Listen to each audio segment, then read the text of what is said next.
Ayun na, isang mapagpalang araw po sa ating lahat mga idol at mga kababayan. Patuloy po natin pag-uusapan ito pong patungkol sa barangay at sangguniang kabataan eleksyon. So, kung maalala nyo, noong 2022 ay pinuspon po yung halalang pang barangay o barangay at sangguniang kabataan eleksyon. Yun po ay tinatawag na Republic Act 11935 na yun nga po ay question din ni Atty. Makalintal at nakapagdesisyon yung Supreme Court na yun pong Republic Act 11935 ay labag po sa batas or unconstitutional. Kaya dahil po sa paulit-ulit na pagpupuspon ng halalang pang barangay, ay bibigyan po natin ng pansin ito hong comment ni Sir Fred Villanueva. Ayan, ilalagay po natin sa screen para masundan po ninyo yung akin pong binabasa. O ito po, yung kanyang comment. Idol, pwede mo bang basahin sa vlog mo ang comment ko para sa Korte Suprema?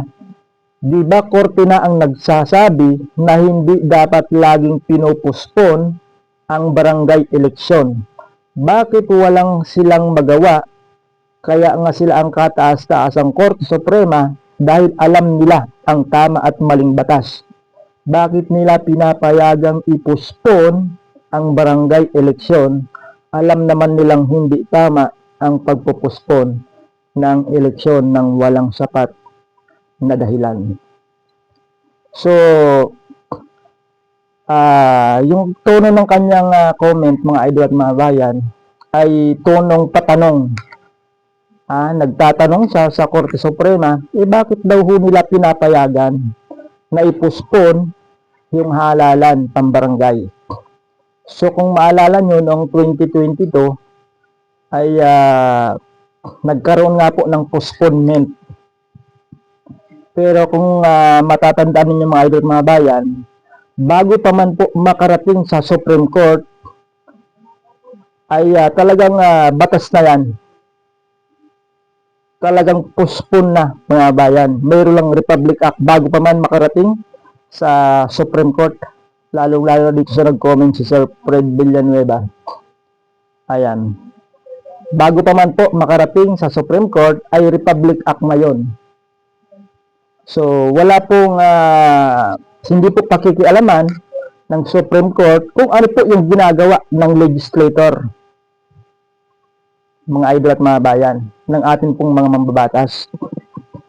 So, nakikialam lang po dito yung Supreme Court kapag yan ay question. Kapag merong nag-question, ay saka lamang po magkakaroon ng partisipasyon ang Supreme Court patungkol nga po dito sa postponement. Katulad po ngayon, mga idol na bayan, na yung Republic Act 12232 ay meron naman pong nag-question si Atty. Makalintal at si Barry Payam, pati yung ibang grupo ng kabataan.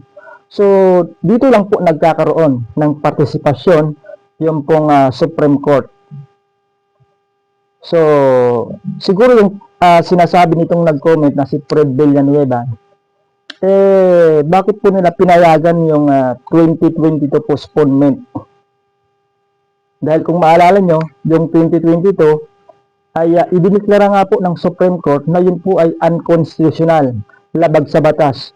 Pero bakit na-postpone pa rin yung 2022 barangay at sangguniang kabataan eleksyon?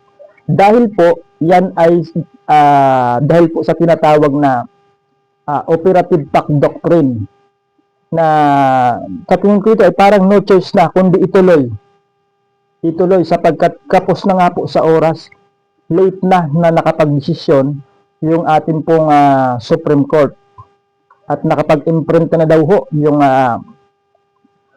COMELEC sa 2023 barangay election. Kaya no choice na kundi i-postpone itong 2022 at ituloy itong 2023.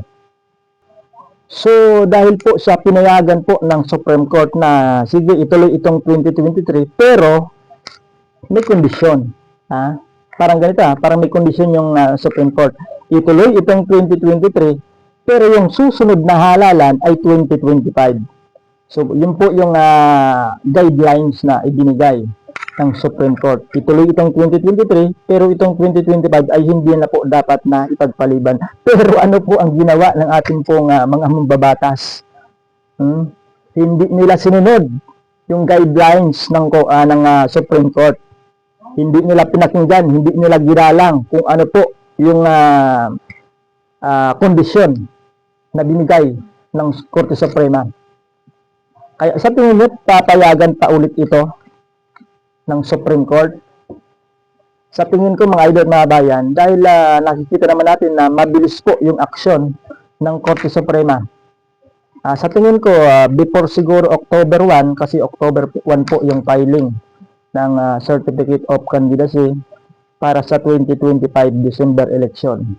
Sa tingin ko po ay before October 1 ay mayroon ng desisyon yung Korte Suprema, sapagkat yung inaantay lamang po natin ngayon ay yung desisyon ng Korte Suprema. So, alam niyo ba mga idol at mga bayan kung ilang beses na kung ilang beses na po na-postpone ang halalang pambarangay? So, mabuti pa ay panoorin po natin itong video ito. Ayan po mga idol at mga bayan. Sangguniang Kabataan Elections. Baka lamang po hindi nyo nahalata, parang mas madalas pa ma-postpone ang Barangay SK elections kaysa sa matuloy. Magmula kasi nang ipasa ang Republic Act 9164 o yung batas na nagsisynchronize ng Barangay SK elections para sa July 2002, nakailang postponement na po ang mga eleksyon na yan. Sa Section 1 ng batas na yan, July 15, 2002 ang synchronized elections. At ang mga susunod na eleksyon ay kailangan nang gawin sa huling Lunes ng Oktubre every 3 years thereafter o kada 3 taon. Sa Section 2 rin ng batas na yan, ang termino po nila ay 3 taon lamang at malinaw ang term limit hanggang 3 magkasunod lamang na termino ang pwede. Pero matapos ang eleksyon na yan noong 2002, tingnan po natin o tingnan po ninyo kung ilang beses nang na-postpone ng Kongreso ang eleksyon para sa barangay o sa SK elections. Ang dapat sumunod na eleksyon noong October 2005, inurong agad sa October 2007 sa pamamagitan ng RA 9340. Natuloy naman yung 2007 elections at pati na rin 2010 elections. Pero ito po ang talagang sunod-sunod na postponement. Bagamat natuloy ang 2013 barangay elections, ang October 2013 SK elections inurong ng Kongreso sa October 2016. Tapos bago po dumating yan, inurong ang parehong barangay at SK elections sa October 2017. At inurong ito ulit sa May 2018. Awa ng Diyos, natuloy na rin ito. Pero ang mga opisyal ng SK na dapat ay may termino lamang na 3 taon, nakaupo ng pwesto mula 2010 hanggang 2018. Ang mga taga-barangay naman, umupo mula 2013 hanggang 2018 or 5 taon. Hindi naman po nila kasalanan dahil Kongreso nagpapasa ng mga batas, pero para i-postpone ang eleksyon. Ngayon po, itong nakaupong batch ay nahalal noon pong May 2018 elections. Ang sunod dapat na eleksyon ay noong May 2020. Pero pinospone nito ng Kongreso sa December 2022, itong taong ito.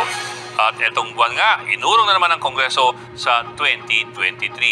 Ang 3 taon na termino ay tatagalan naman ng 5. Kapansin-pansin po na sa lahat ng batas na nagpo-postpone itong mga eleksyon, meron namang nakalagay na ang subsequent elections shall be held every 3 years thereafter.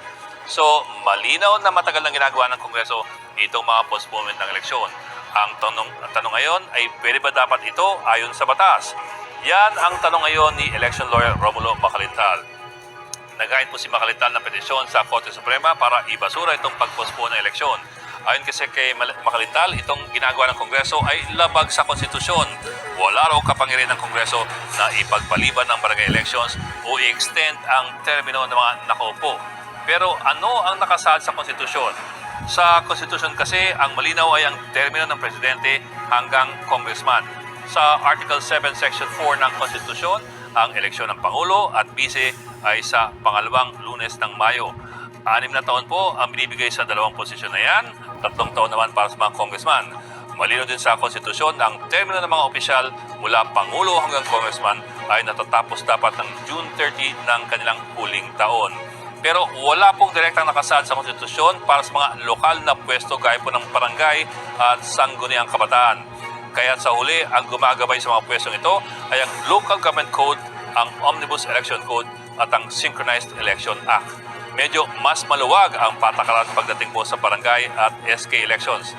Dagdag pa yan, kahit ang COMELEC mismo pwede pong mag-postpone ng mga eleksyon. Sa Section 5 ng Omnibus Election Code, pwedeng mag-postpone ang COMELEC ng isang eleksyon kung may malawakang karahasan, terorismo or force majeure na dahilan para maging imposible ang pagsasagawa ng matinong halalan. Kung sakali, maring ang mas malaking tanong ay hindi kung may kapangyarihan ba ang Kongreso na mag-postpone ng eleksyon, kundi kung dapat ba itong ginagawa. Sa huli kasi, 3 taon lamang talaga ang termino nila, pero nakita nga natin na minsan umabot ng 5 hanggang 8 taon. Dahil kung hindi pinapayagan ng overstaying na Pangulo, baka hindi rin dapat pinapayagan ang mga overstaying na opisyal ng barangay at ng sangguniang kabataan.